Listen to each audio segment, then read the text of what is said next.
These units are made in China and are only sold through dealers in the USA and Canada by Carrier Media North America, a joint venture between Carrier Corporation and Media Group.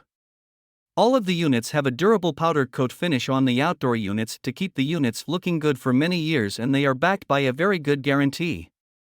They have refrigerant leak detection and coated coils for corrosion resistance, but only use standard washable filters, which are not as good as many other brands.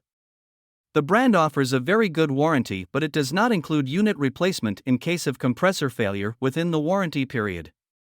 The DLCERAH units, a part of their Performance Series, are basic 17-SEER air conditioners, while the DLCERAH models are heat pumps. Both have inverter compressors and are available in either 115-volt or 208/230-volt systems.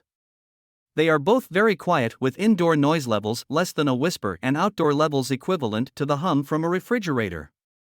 The QuietComfort DLCSRA models are premium single-zone heat pumps with a 24.7 SEER efficiency, while the DLCMRB models can serve up to 5 indoor units from a single outdoor unit and have a 25 SEER efficiency rating. The DLCPRA models, a part of their Deluxe series, offer ultimate heat pumps with a 40 SEER efficiency rating, but they only have the standard washable filters, which do not effectively help the indoor air quality. They are optimized to provide at least 75% of their heating capacity even when the outdoor temperature is as low as -22 degrees.